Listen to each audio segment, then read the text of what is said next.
Welcome to my channel, Delightful Stories. I'll be happy if you subscribe to my channel and like it. Enjoy watching and don't forget to leave your opinion in the comments about the story. Maria kept her eyes on Olivia and she could feel the rage boiling inside her. Her friend noticed that and she stopped talking. No, don't be silent. No, don't be silent. Say it again. Maria exclaimed and clenched her fists, so that the beautiful long fingernails sang into the palm of her hand. Listen to Maria. When Amelia told me Jack went to that hotel, I didn't believe he was with his mistress. We all know him well. Is he capable of cheating? Bethany's a real gossip. But I saw it with my own eyes yesterday. Yes, your Jack is cheating on you with a beautiful young girl. I was in the store when I noticed them. They were standing on the sidewalk talking about something. And then she threw herself on his neck and kissed him. And he put her in his car and took her away. Where to? Maria, what are you doing? It's not like I ran after them. How would I know where they went? So wait a minute. So you saw him yesterday, and just as he was late, he was in a meeting, I'm told. And when did Amelia see him at the hotel? Friday night. Yes. Maria stretched out. I remember he said he was going away for work, and he didn't come home until the third day. And he got a phone call in the middle of the night, and he just took off and left. He didn't tell me anything. Somebody there needed his help. You bastard, I'll never forgive you. Despair and resentment overwhelmed Maria, and she burst into tears. She and Jack had lived together for 15 years, and nothing foretold such misfortune. On the contrary, Maria had full confidence in her husband, and had no doubt at all that he loved her. And now, suddenly, such news. He has a young mistress. How old is she? Through the tears, she asked Olivia. Well, I don't know, shrugged off a woman in her 20s, maybe a little more. What on earth is this? Maria cried out in her voice. Why is he doing this to me? What is he missing? I'm not old yet. I'm only 40 years old. And he's even older. So what? A gray-haired, unscrupulous. So what? A gray-haired, unscrupulous. I hate him. Maria became hysterical, and Olivia rushed to the kitchen to get her a glass of cold water. When she returned, Maria was lying on the sofa, her face buried in a pillow, sobbing loudly, paying no attention to Olivia or to the water she was drawing for her. And before Maria's eyes, the whole of her past life, in which she had been so happy, flashed by. Here she was, young and beautiful, walking home after work. She had worked as a waitress, and she often had to walk alone through the city at night. She did not live very far from the restaurant. Taking a cab made no sense, and there was no other option than to walk home. That evening Maria especially when it was late. In addition, she felt ill and did not immediately notice that 3 tipsy guys were following her. And then it was too late. Hey, beautiful. Nice weather. I don't need vodka. I need love. One of them foolishly sang the words of a once famous song and caught up with the girl and grabbed her hand. His friends laughed. Yes, we have enough vodka for today, but we could use some love. Let go of me, Maria shouted and pulled her arm as hard as she could. But 2 other guys jumped up to her attacker and helped him drag her to a nearby car. She screamed and fought back, but the force was unequal. And if it were not for the help of a passerby, she would not have been able to cope with the hooligans. Some man called out to the guys, demanding that they let the girl go and threatening to call the police. When he realized that his words had gone past their ears, he rushed to Maria's aid. A fight ensued. Some of the late bystanders also got involved in the general brawl. And the guys, realizing they had made too much noise, rushed to their car. One of them, the one who had been holding Maria's hand by force the whole time, pushed the girl and she fell to the pavement, hurting her leg. I'll see you again, he shouted at her. Walk and look around. With a shriek, the car disappeared around a curve. The 2 men who rescued Maria helped her up. The first man who rushed to her aid was still lying on the ground. He was unconscious, his right leg twisted unnaturally. In tears from the pain and horror she had endured, Maria walked over to him and sat down beside him, laying his head in her lap. Someone called an ambulance. That's how she found them. Unfortunately, it turned out that her protector had a serious fracture. Maria insisted that she be allowed to accompany him to the hospital. "Call my wife," he asked as he came to his senses. "Margaret would be worried." "What is your name?" Maria asked. "Harry." "Thank you, Harry. If it hadn't been for you, I would have been in real trouble. I can't imagine what would have happened to me then. But what about you now? That's okay. The doctors will help you somehow." Soon Harry's wife arrived and did not leave her husband any longer. Maria met her again, thanked Harry for his help, and left the hospital, promising to visit them again in the morning. But Maria did not risk walking again, and this time called a cab. "What a view you have," smiled the young cab driver who arrived on the call, looking at the stained, torn, and memorable clothes of the girl. "Had a rough night? What do you take me for?" Maria burst into tears, and then suddenly cried again and began to tell the cab driver, who never asked her again, everything that had happened to her. He just shook his head. "Gee, I'm sorry. I didn't mean to offend you. My name is Jack, by the way. What's yours?" "And I, Maria." Through tears, smiled the girl. "Look, you're my last customer today. Is there some place you'd like to have coffee or tea?" "No, thank you. I'm afraid they won't let me go anywhere looking like this. You'd better take me home." Jack nodded and said goodbye to the girl 10 minutes later.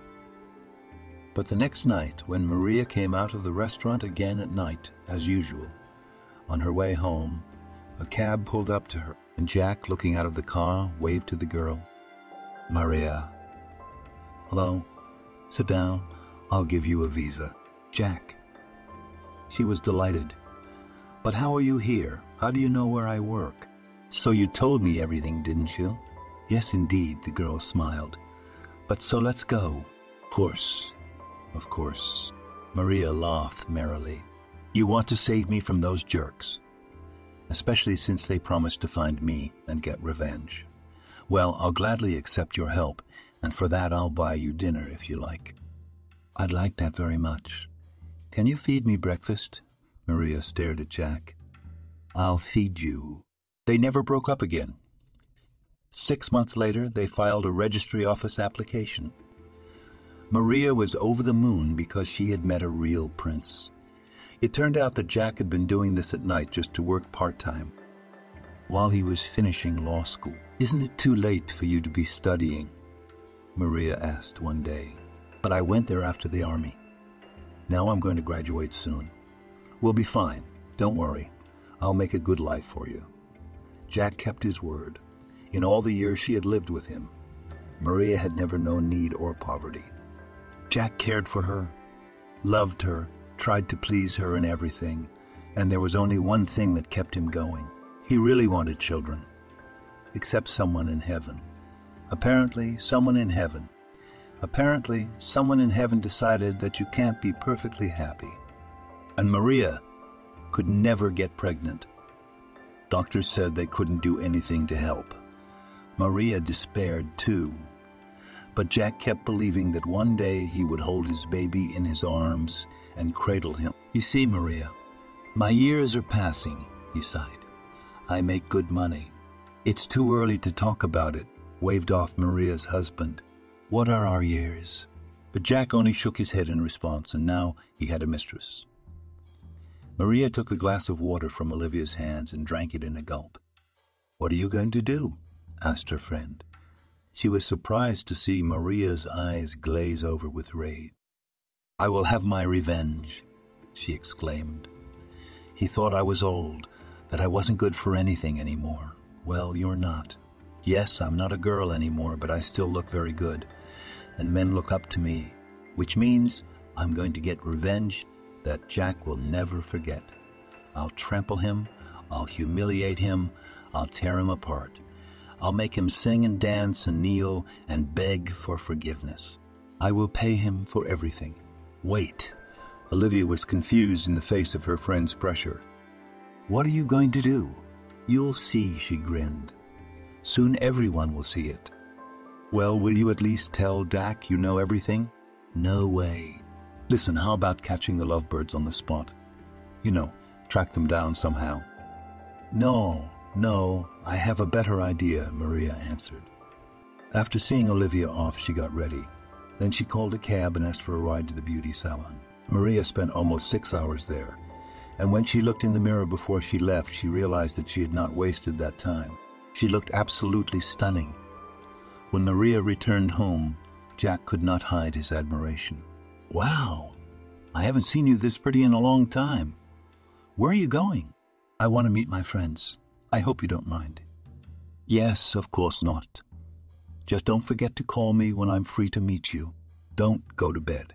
I'll take a cab late." "Maria, well, actually, I need to have a serious talk with you. And I thought we could do it tonight." "Oh, Jack, let's talk later. I don't really have time to talk right now," Maria said, guessing that Jack had decided to confess everything to her. But then her revenge would be meaningless, and the woman trembled with anger. She wanted to shout back at him that she already knew everything. She hated him for the lies he surrounded her with. Did she deserve such an attitude? In all these years, Maria had had many opportunities to cheat on her husband, but she had not. Although among the suitors there were men much prettier and younger than Jack, Maria looked at her husband carefully and smiled at him. "Anyway, don't be bored, dear. You too." "Yes, I promise you that." Jack looked at his wife in bewilderment. He'd never seen her like this before. "Maria, are you all right? Is there anything you want to tell me?" "No, I don't. I'm fine, and so are you. Now, if you'll excuse me, I'm leaving." "Wait a minute. I completely forgot to tell you. I'm leaving in the morning for a couple of days to visit a client. And to do that, I have to take the train to the region." "So," Maria frowned.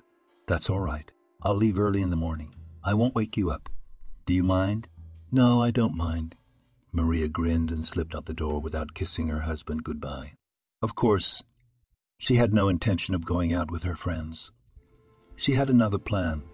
Maria went to the best nightclub in town, where she hoped to meet some good-looking man and have a relationship with him. She thought it was the best revenge on her unfaithful husband. It was the only way he could get inside her skin, to feel what Anna felt. There weren't many people in the club, because it was quite early. And Maria sat down at the bar and ordered a cocktail. The bartender looked at her with surprise, but said nothing, and quickly fulfilled her order. Maria sat proudly alone for more than half an hour and only looked around, watching everything that was going on. She liked it here. The room was tastefully decorated but aimed clearly at young people. And Maria, though she looked very good, seemed superfluous. The hall gradually filled with noisy young people, and Maria furtively sighed. She should have invited Olivia or Amelia, but they might have gotten in her way. Maria ordered herself another cocktail. One particularly merry group had taken a table not far from her, and the woman began furtively casting curious glances at them. There was nothing special about the girls. The guys, on the other hand, looked as if they had just stepped off the pages of glossy magazine. Suddenly, one of them, a tall brunette, caught Maria's gaze and winked at her cheekily. Her friends, they noticed it. They turned around, looked at the woman, and laughed. Maria perfectly understood their laughter and how she looked in front of these long-married maidens. Laughing with annoyance at herself, the woman got up and headed for the exit. But there were already so many people in the hall that she could hardly push through the dancing and laughing crowd. The music sounded deafeningly loud and stuffy. Maria's head ached and tears came to her eyes. It's called revenge. Why did she come to this club? What did she expect? She wanted to conquer everyone with her unearthly beauty. But that's ridiculous. It's full of young dolls with apostle eyelashes and pouty lips. Good-looking pacifiers are just the kind that's appreciated by guys in their 20s and 25s. And she's over it. and even her own husband thinks so since he found some Barbie. Maria stepped out onto the steps and pressed her back against the huge pillar. She hadn't expected such a defeat and sighed heavily, having no idea what she was going to do now. Suddenly, someone touched her shoulder. The woman turned sharply and saw in front of her the very same guy who had winked at her in the hall. "Hi," he said, as simply as if he'd known her all her life. "Why did you leave the club?" She caught her breath and clapped, trying to keep the sobs from escaping. "I just realized that wasn't my thing." "What's yours?" "I don't know." Maria shook her head. "Where's the cab stand?" "Wait a little while." "Do you really want to leave?" "Stay, by the way. My name is Charlie, and it's my birthday. You're welcome to come along." "No, Charlie, thank you very much. But I don't want to go back there, because I feel like a real old lady." "Come on, you look a lot better than those who came with me." "What's your name, Maria?" Maria A. "You're the most gorgeous woman I've ever known. Let's spend the evening together. You don't want to go to a club? Okay, we'll go someplace else.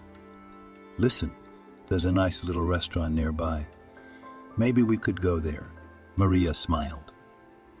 This acquaintance was a real stroke of luck, and she wasn't going to give it up. "Okay, Charlie, let's go. I just need to relax. Then maybe we can go back to my place, and I know how to make a woman feel good. That's for later." "Let's go to the restaurant first," Maria smiled. "You know, Charlie, I want to feel so free tonight, so open and carefree, as if I didn't have any past behind me." "I do," she said, but before she could finish, Charlie covered her mouth with a kiss and then pushed her toward the car. The engine roared and the car sped away. Charlie stopped, and a few minutes later, at some dead end, he shut off the engine and turned off the lights. Maria smiled into the darkness. An hour later, they arrived at Charlie's house, wrinkled and flushed but laughing, and went up to his fancy apartment. It turned out that he lived alone, and this gorgeous place had been bought for him by his father. "What does he do?" Maria asked, surprised by the luxury that surrounded her. "The director of the bank. Anyway, he was my maternal grandfather's right-hand man all his life. My grandfather was a famous banker, and when he passed away, everything passed to my mother and his daughter. But she didn't know anything about banking, so my father took over everything." "Did you follow in your father's footsteps too?" "No, I'm not interested in that. I am, as they say today, a major, an arsonist in life, just enjoying every moment of it and getting what I want." "Are you proud of it?" Maria looked at him carefully. "What about it?" Charlie laughed and changed the subject. "Are you hungry? I'll order now, and we'll have everything brought from the restaurant we didn't get to." Maria smiled and nodded. "Order." A few hours later, lying in bed next to Charlie asleep, Maria couldn't help smiling. Everything had turned out so much better than she had imagined. With a boy who was old enough to be her son, she suddenly felt young and desirable. It felt so good Jack hadn't expected this. He thought he was the only one allowed to have young mistresses, and her age was over. It wasn't. Maria touched Charlie's hand softly, as if she couldn't believe that she wasn't at home in her bed right now, but here with him. She wasn't going back there tonight, and let Jack be nervous. After all, he too often spends his nights away from her and is not at all remorseful about it. "I'm crazy," Maria whispered and closed her eyes. Sleep came over her like a cotton cloud, and she fell asleep. In the morning, after a cup of aromatic coffee, Charlie called a cab for Maria, and she drove home, remembering to exchange phone numbers with her young friend. Jack was not at home. He'd left, as he'd said, on a business trip, although maybe he was now resting in some hotel with his beautiful girlfriend. Maria felt a pang of jealousy, but remembering the night she'd spent in Charlie's arms, she grinned. But it wasn't revenge yet. It was just the beginning. A few days passed, during which time Maria went out with Charlie a couple more times for a full night. She no longer stayed with him. They had had enough fleeting encounters, during which he showered her with his love, complaining about her parents, telling her how much they wished he would get married. Can you imagine them wanting grandchildren? I'm their only child, and I'm a latecomer. So they're rushing me into marriage. I don't want to, Charlie said. Hey, do you have kids? No, Maria answered. Cool. See, you're a free woman in every way. I, too, want to live my life without all the conventions. And tell me, don't you regret that you didn't have a baby? Maria shook her head. No, I don't. I'm used to living for me and for myself. Charlie laughed. And I like you more and more. Yes, then I invite you to visit.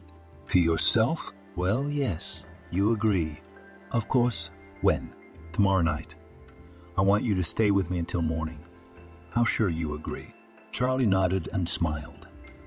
He decided that with 2 strokes he would kill 2 birds with 1 stone. First, to say goodbye to Maria, who was getting on his nerves, and second, to show her to his parents and announce that she was his fiancée. Seeing such a future daughter-in-law, the old man would surely get rid of him by marriage and would no longer pester him. This thought pleased the boy so much that he laughed and kissed Maria. Yes, of course I do. And I'll be very happy about it. He had no idea that she had a plan of her own. Jack returned from his trip early in the morning, and he was to find Maria and Charlie in the same bed, in their bed. Only then would she tell him what she thought. Oh, how she wanted to look into her husband's eyes and see the pain and despair and resentment in them. All the things she herself had experienced, all to cry for. But now the time for her tears had passed. She will laugh and he will sob at her feet. Jack thinks he is so indispensable, but the reality is far from that. No one is irreplaceable, as you know, and Maria has found someone who's better and younger than her husband. She prepared well for the meeting with her lover, cooked a delicious dinner, put the apartment in order. She put on a dress bought especially for the occasion, put a little eyeliner on her eyes. She must look simply stunning. Maria stopped at the mirror and looked at herself meticulously for a long time, but she was satisfied with what she saw. Soon the doorbell rang. It was Charlie. He came in with a bouquet of flowers and a cake. Here, gentleman's kit, he laughed. I hope you like it. Oh, Charlie, you're so sweet. Thank you, Maria smiled. It's been 100 years since anyone has given me flowers, much less such beautiful ones. Well, that's fine. Now come on. Let's see how you live here, shall we? Charlie whistled when he saw the table perfectly serene. Wow, it's just like the best restaurants. The memory of my turbulent youth, Maria laughed. I worked as a waitress a long time ago, and I knew all the rules of table service. It's amazing, Charlie exclaimed. If I ever get my own restaurant, and I've been thinking about it, I'll be sure to hire you as my manager. No, I won't. Why was Maria surprised and arched an eyebrow? Because I don't want to share you with anyone else. Charlie pulled her to him with a strong arm, and it was at least an hour before they went to the table. The night flew by like the blink of an eye, and Mary really didn't hear the front door open, and Jack entered the apartment. And he froze, looking at the coat rack in the hallway and not understanding. Where had an unfamiliar man's jacket come from? Below on the shelf were men's white sneakers, the kind worn by very young men. Slowly, as if a pound weight were attached to each leg, Jack made his way to the bedroom and pushed the door open. Maria was asleep in the arms of a strange guy who was barely 25. The thin bedspread accentuated the curves of their bodies, and Jack suddenly felt an attack of blackness. What he saw couldn't be true. Had no right to be. Could it be a dream? But no. He shouldn't have consoled himself with such hopes. Everything he saw was really happening. Maria, Jack said, holding back his tearing voice. What do you think you're doing? How could you? Explain everything. At the end of the day, Maria sat up on the bed, flapping her eyes, where genuine terror spilled out. But then her consciousness cleared, and she grinned, covering herself with the sheet. What don't you understand? She asked her husband, standing in front of her. I found a replacement for you. Look at him. He's really good, and he'll give you the upper hand in everything. I have never been as happy with you as I am with him. Charlie was awakened by her voice. He opened his eyes and stared at Jack. Who's that? This is my husband. What? Are you married? Alas, yes. But it looks like it won't be for long. A new exclamation was heard at the door. Charlie's son. Harry, what on earth is this? Jack and everyone else looked over there and saw a couple who were no longer young. A stately one with hair. The woman was standing next to her husband, who was leaning on a cane. They were Charlie's parents, Harry and Margaret. Their son had left them a message with Maria's address, inviting them to a joint breakfast, during which they were to meet their future daughter-in-law. They came and were about to call, but they noticed the door was unlocked. And then we heard Jack scream. In fact, when he entered the apartment and noticed someone else's stuff in the hallway, he forgot to lock the door, and the elderly couple took advantage of that. Harry did not answer his wife's question. He kept his eyes on Maria. So it's you, he finally said, and turned to his wife. Don't you recognize this woman, Margaret? Well, I recognized her right away. She was the reason I became a cripple. Do you remember the night I stood up for that girl? Some hooligans wanted to push her into a car and take her away. I wouldn't let them do that. They broke my leg for that. And Maria didn't even come to check on me once. That's the thanks I get. And now she's decided to marry our son. And she doesn't mind that he's almost half her age. Harry, is that you, Harry? The shocked Mary whispered, pulling the covers up to her chin as if she wanted to hide behind them. Charlie, your son. It couldn't be. But what are you doing here? He's the one who invited us here, Harry said. We rejoiced. We thought he had finally found a bride. What bride? Intervened the stunned Jack. Maria has been my wife for 15 years. It was you who screamed Maria. It's all your fault. You were always having mistresses on the side. And just recently you were seen again with a young beauty. And I wanted to get back at you, and I did. Because compared to Charlie, you're nothing. Looking for support, Maria turned to the young man, but he was no longer in bed. He managed to slip out of it as he was getting dressed and leaving the apartment. Margaret touched her husband's arm. I can't stay here anymore. Let's get out of here. Harry, all the while keeping his eyes on Maria, turned to his wife and nodded. I don't know what you were hoping for, but I hope you realize that our son is no match for you, he said.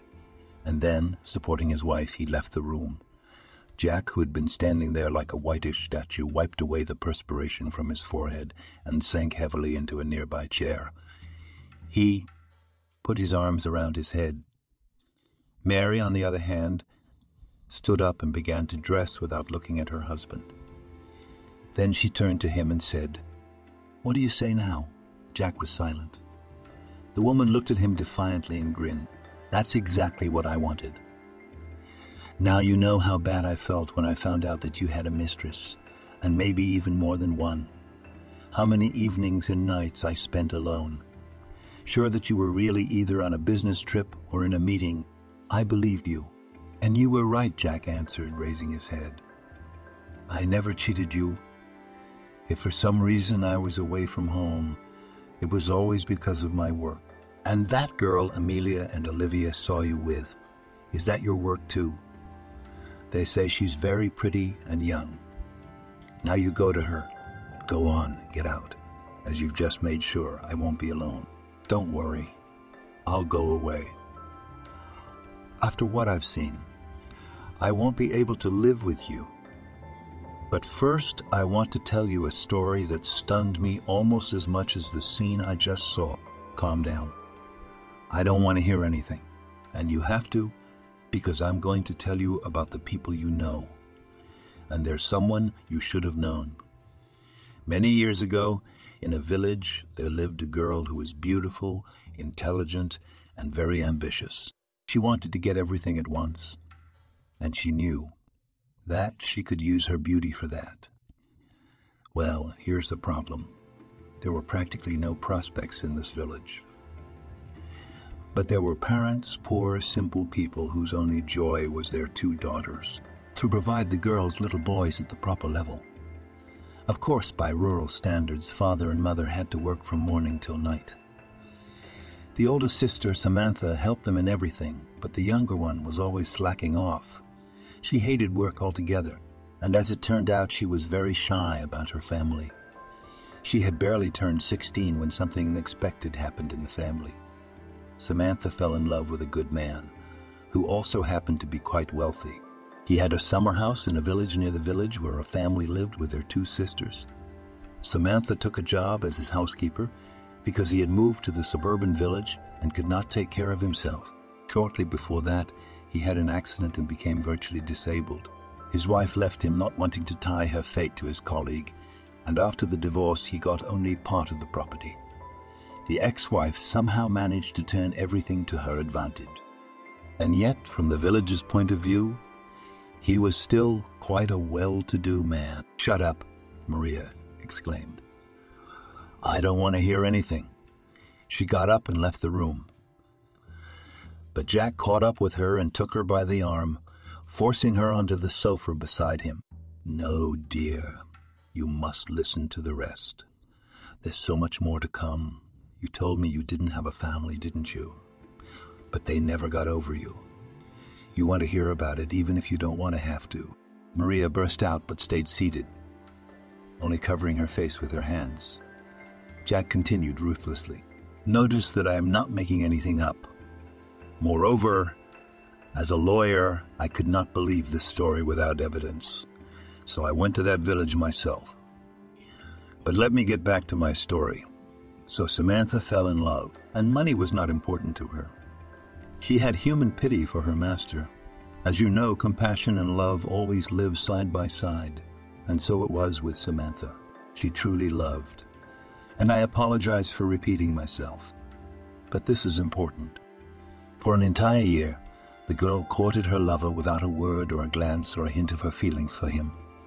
Meanwhile, her younger sister had grown up, and so she decided not to lose the opportunity that had arisen to become a mistress in that man's house.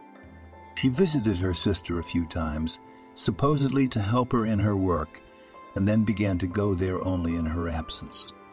The owner of the house had no idea that she was under 18 and was absolutely sincerely attracted to the young beauty. In fact, he was still young. And then what was supposed to happen happened. But the most unpleasant thing was ahead.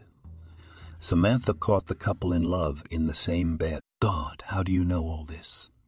Mary pleaded. "Who told you about it?" "But I already told you that I went to your village and caught up with your mother." "When did she find out who I was?" "She told me everything. I wanted to bring you to her so she would forgive you before she left. But Isabella wouldn't go along with it. 'May God forgive her,' she told me. And I'm only human." "Mom," Maria wailed, unable to hold back her sobs. "Let me go on," Jack said in a stern tone. Samantha could not bear the betrayal of her younger sister. She'd been dreaming of her own man for almost a year, and you came and took what was rightfully hers. Trying to forget herself, Samantha began to drink. It helped her get over the pain she was feeling. Shall I tell you what happened next? Yeah, well, you know what happened. At some point, Samantha pulled herself together and tried to go back to her normal life. But then she found out you were pregnant. Of course, your parents didn't want to hear about the abortion. But the baby was not in your plans either. So you went to see the man who got you pregnant? Maria remembered that day. And indeed, she came to Victor and told him that she was expecting a baby. She also admitted that she wasn't 18 years old. How could it be? Maria, I asked you how old you were. Why did you lie to me? How can I live with it now? He shouted. What am I supposed to do? I want you to sign the house over to me. Otherwise, I will put you in jail, Maria answered calmly. I'll marry you, Victor said in utter confusion. And I don't want to marry you. Do you think I have so much joy in committing my life to a cripple? No, Just sign the house over to me. That's all." Paint threw up in Victor's face. Then he staggered, mumbled something, quite incoherent, and began to fall in despair, trying to grasp the window curtains with his hands. Maria stared at him indifferently and thought he was putting on a show for pity. She never realized that it was a heart attack. When she realized that it was bad, she called an ambulance. The doctor came only an hour later and immediately took Victor to the hospital. There, 3 days later, he died without regaining consciousness. Upon learning of all this, Samantha screamed, drowning in her pain. And after her beloved's funeral, she took out the bottle again. For her, life lost all meaning. She stopped appreciating it. And no matter how much her parents begged her eldest daughter to stop, to pull herself together, she listened to no one. That winter, Lyudmila froze in a snowdrift before reaching home some 15 meters away. Maria was indifferent to her sister's fate. She was preoccupied with herself. She was about to give birth, and she was very afraid of it. Her parents walked around the house like shadows. But Maria paid no attention to them either. After all, was she the only one to blame for what had happened? Samantha was just stupid and weak, and Victor was worthless. And it was a good thing Maria hadn't agreed to marry him, or she would have been tied to an invalid she couldn't stand for years to come. It's just amazing what Samantha saw in him. Though yes, she was just as much of a loser as he was. Maria, on the other hand, is made of different stuff. She's smart and practical, and she only seduced Victor because she hoped to profit from his money. She thought he had a lot of money. It didn't turn out that way. Victor had nothing but the house, and the money he once had was spent on his own medical treatment. And if his lawful wife had kicked him out, what did Maria need him for? The child she was carrying was no use to her either, and a plan matured in the girl's mind. She decided to leave home for good and start her life all over again. The labor was so hard that Maria burst into tears from screaming. Several times she lost consciousness, and in a moment of enlightenment she thought she would not survive those terrible hours. But all turned out well. Only Patricia was born small and painful. The doctors shook their heads doubtfully, letting her go with such a young and clearly irresponsible mother. Her father did not come to pick up his daughter and granddaughter from the maternity hospital, but her mother did not leave her and took Patricia into her arms. "Oh, Maria, Maria, what have you done?" Just said the unhappy woman to her wayward daughter. "I hope you'll come to your senses now." "Of course, Mummy," Maria smiled. And 3 days after she returned home, she ran away, leaving her newborn daughter with her parents. She consoled herself that she would succeed in life and then come back for Patricia, and her parents would surely forgive her. After all, she was their only daughter. Now, the morning after her escape, the father and mother were awakened by the child's crying. Isabella hurriedly threw on her robe and hurried to her daughter's room. She returned with a screaming granddaughter and a note in her hand. "Mom and Dad wrote Maria. I'm leaving and will live in the city. You don't have to look for me. I will come on my own. Let Patricia stay with you for a while, and then I'll come back and get her." "She won't set foot in my house," William said. "If I find out you've been sneaking around with her, I will leave you forever. There, like Samantha, she's gone. So will I." Isabella cradled her granddaughter and wept bitterly, except that William had warned his wife in vain not to communicate with their youngest daughter. Maria herself did not want to. In the city, she quickly found herself a patron, first one and then another. Pregnancy was no longer an option for her, and if such an unpleasant thing happened, she went straight to the doctor. The last of them warned that she would have no more children. And Maria was very happy about this news. One of her friends helped her get a job as a waitress in an elite restaurant, and there she worked for several years, changing suitors like gloves.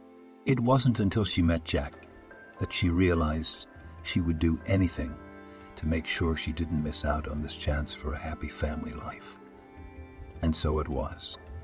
Jack felt sorry for the poor girl, leaving her to tell us that her parents were long gone and she was raised by her elderly grandfather, who also died. "Maybe you want to go to their graves?" Jack asked one day. "I would love to," answered Maria, "but it's very far away from here. Someday you and I will find time to visit those places. In the meantime, I don't want to get upset, worry, or cry again. Let's change the subject." Jack believed her for 15 long years. Until very recently, he ran into a young girl in a store, knocking a bag of groceries out of her hand. "Oh, please forgive me. I'm so embarrassed," I started apologizing hastily. And Jack looked at her with all his eyes, not understanding how this could happen. Before him was his wife as he had met her years ago, and now he saw young Maria again. Blue eyes and slender beauty. There was no doubt that it was she. Wouldn't he know his own wife? "Is your name Maria?" He asked a ridiculous question. "No, Patricia, you'll forgive me." She began to apologize again. "Where did you come from?" "From the region. There's a small village not far from here, about 60 kilometers away. That's where I was born and grew up with my grandmother. Patricia, I know this is going to sound very strange, but you remind me of someone. You look just like her." "Yes, my grandmother also says that I look just like my mother." "Where's your mom?" "I don't know," Patricia shrugged. "I never saw her. She left me right after I was born, growing up with my grandparents. They loved me very much. Except my grandfather passed away 5 years ago, and now my grandmother is very sick. I came here to get medicine for her. Now, if you'll excuse me. I came here to get medicine for her. Now, if you'll excuse me. Have to go. I have a shuttle bus to catch." The girl walked away. Jack stood there, confused for a moment. "What's your mom's name?" "Maria." "And my grandmother, Isabella." Patricia was quiet for a moment and then said her last name. It was Jack's wife's last name. Oh my God! Still not believing what was happening, Jack stood there unable to move. "Are you not feeling well?" Patricia asked sympathetically. "Is there anything I can do to help?" "No," he mumbled confusedly. "Let me help you. I'll take you home." Patricia looked at him in surprise and nodded. "All right, let's go." "If it's so important to you." On the way, Patricia told Jack that she had studied nursing. But she had dropped out because she had to take care of her grandmother. Lately, she hadn't been feeling well at all. Indeed, Isabella met her guest lying in bed. But as soon as she heard who he was, she sat up abruptly, frightening her granddaughter. "Grandma." Nothing, my girl. I just wasn't expecting it. And now I really want to talk to Jack." "Tell me everything," Barbara asked. But Jack couldn't tell me anything much. Living with Maria, they lived well in peace and prosperity, except that there were no children, and that really impressed him. So Maria said we were all dead. Well, my husband was right. She had forgotten about us. She chose another life for herself. Do you want me to bring her back? You can talk to her, make peace. She'll ask you to forgive her. No. I promised my husband that I would never seek meetings with her. My time has passed. My husband is waiting for me in heaven, and I will not break my word to him, since she hasn't wanted to meet with us over the years. Why impose then? What can I do for you? Jack asked. I see, Jack, that you are a kind man. Help my granddaughter get settled in life. I won't be around much longer. Sell this house, buy an apartment in town. Make my Patricia happy, and don't say anything to Maria. Let her live her life as she knows it. Jack visited Isabella and Patricia several more times. He tried to persuade the old woman to see her daughter, but she flatly refused. Late one night, a crying Patricia called Jack and asked him to come over.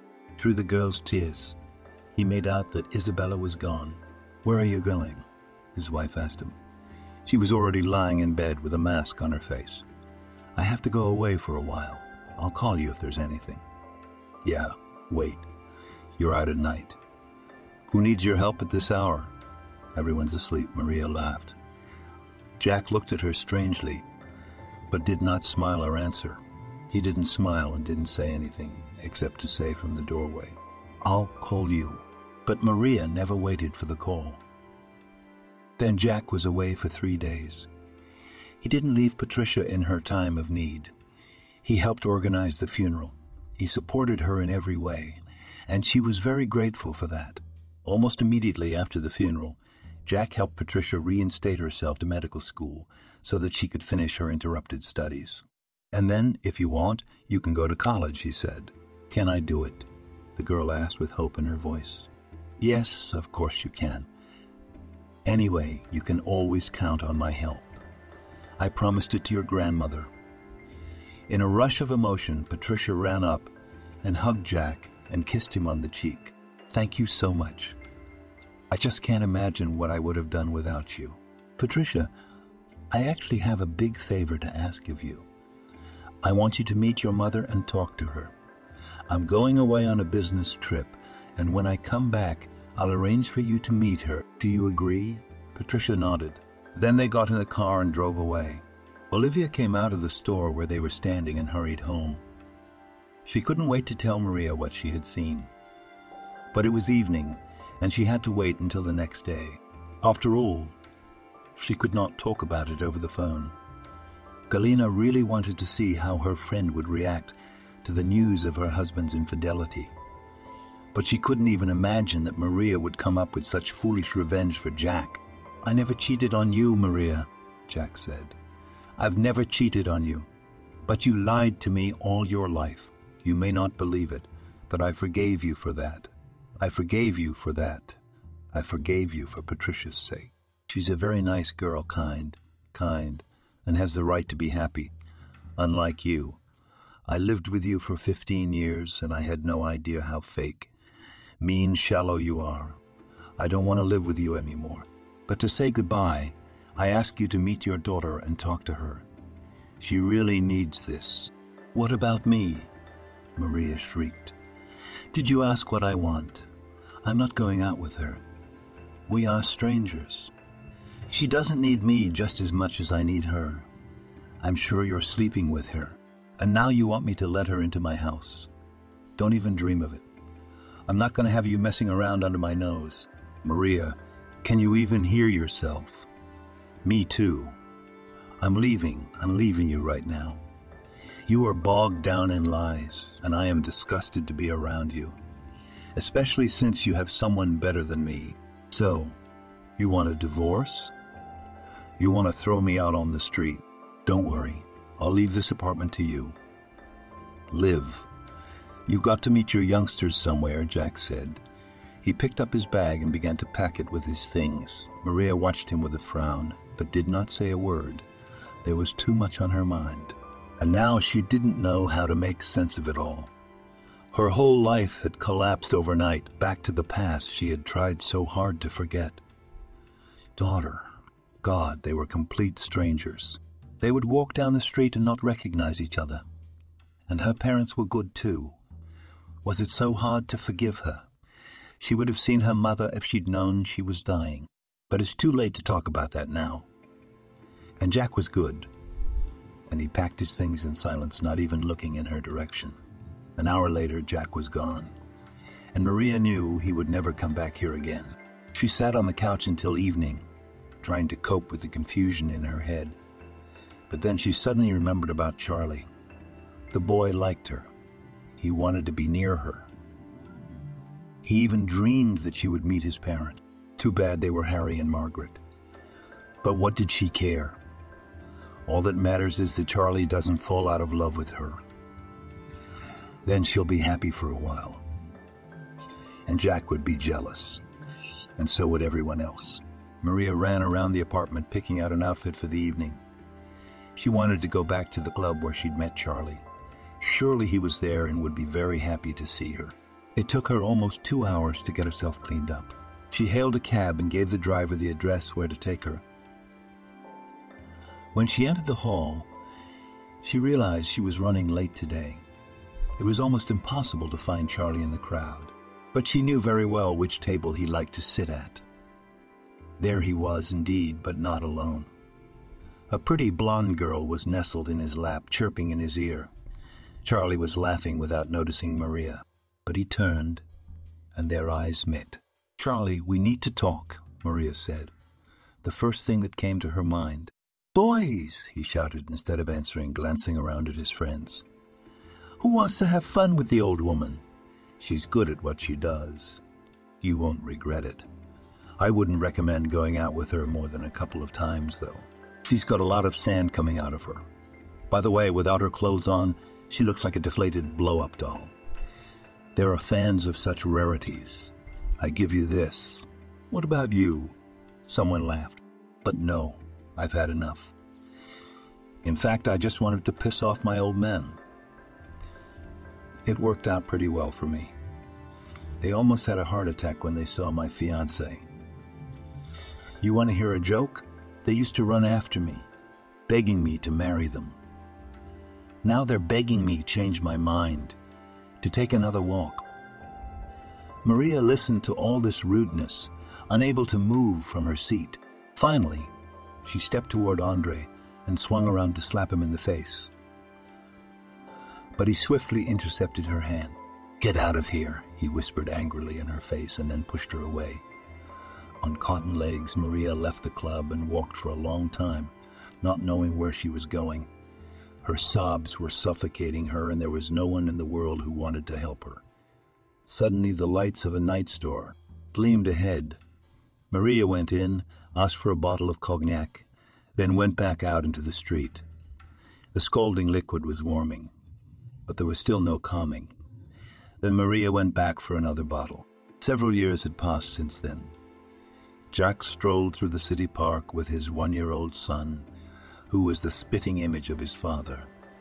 It was given to him by Joanna, a colleague with whom he had worked for many years. Jack had long liked her, but only found out about it after his divorce. One evening he stayed late in the office, drawing up some papers. Suddenly he noticed that the light in the office across the hall was on. He looked in and saw Joanna. "Why aren't you going home? It's late." She smiled back sadly. "Those who have it go home. And I've been sleeping here for over a week now. The janitor takes pity on me and lets me stay here." "Wait, what do you mean, not at home?" "Yes, very simple. I'm from out of town. I used to live in my husband's apartment, and now he's found some young college girl and brought her home. And he pointed her out to me." "It can't be," Jack exclaimed. "I thought so too," Joanna grinned. "And now I think differently. I filed for divorce myself. We have no children, and he didn't want any. So it won't take long to get a divorce." "That's good," Jack nodded. "Now come on, let's go to my place. I live alone. But sometimes Patricia and her husband come to see me. They are expecting a baby boy." "Who's Patricia?" "Oh, Joanne. It's a long story. I'll tell you on the way." After listening to Jack, Joanna only shook her head. "Wow, I didn't think it could be like that. Is a mother capable of abandoning her child? I couldn't do that. You're just not a cuckoo, as some people know. I think you'd make the best mom ever." Very soon, Jack was convinced of this. Joanna came into his life and never left again. She turned out to be a wonderful hostess, wonderful with a wife and just a kind woman, and the best mother in the world. With Patricia, who was married to her classmate Constantine, she became friends very quickly, and both families were eager to visit each other. Now, walking in the park with his son, Jack thought about what strange twists and turns life sometimes produces.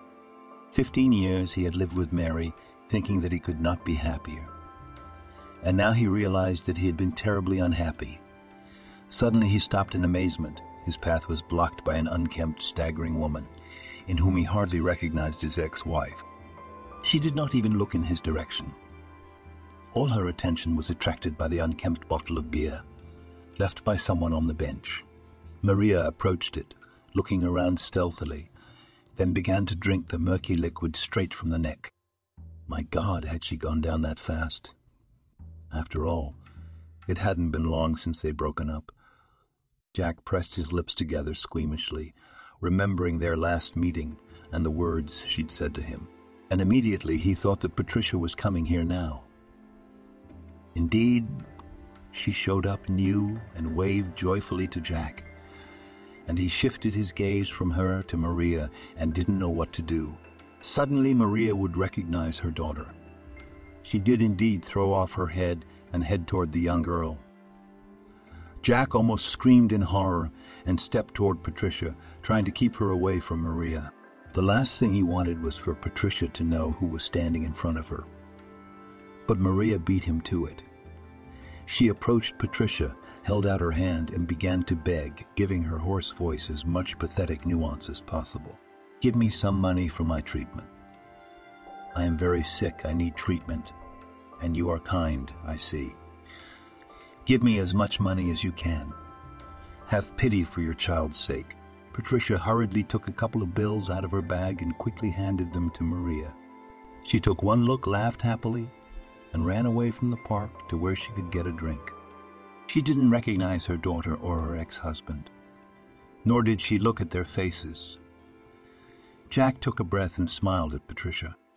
"Hi, how are you? It's okay. It's my grandmother's anniversary, and I made dinner, and I'm waiting for you and Joanna. Thomas is already home. Well, let's go. I'll call Joanna now, and she'll come right up to you."